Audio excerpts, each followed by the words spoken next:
Chart of the week. Are stocks cheap yet? Well, this is a pretty good chart to help answer that question. And so let's go through it. So what we're looking at here is chart of global equity valuations. I still find this chart fascinating. It shows US PE10, so price to trailing average 10-year earnings, valuations hovering around what was previously the top end of the range of that 2017 to 2020 period, and still basically more or less double that of their global peers. In that respect, I see this chart as a key reason for skepticism on the bull case for US equities, given there's still significant and growing monetary headwinds and looming recession prospects. You know, on that regard, personally, I'd like to see a greater valuation cushion, to offset those risks, and that would mean a, much lower level on that black line than what it is at the moment.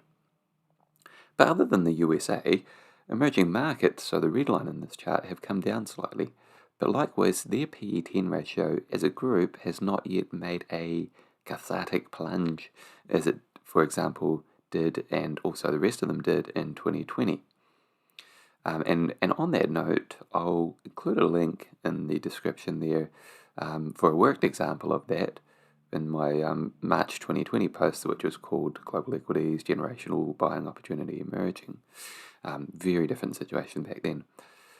Developed markets, on the other hand, so the blue line in this chart, have actually made a major reset, and at the low point were more or less on par with some of the other previous major market bottoms. So aside from the overall equity view, this chart's also interesting in establishing a relative value view and setting the directional bias there. Overall, though, as noted in the latest monthly report that I just put out the other day, I'm still erring on the defensive side in the asset allocation frameworks, prefer bonds in particular, and global equities, prefer global versus US.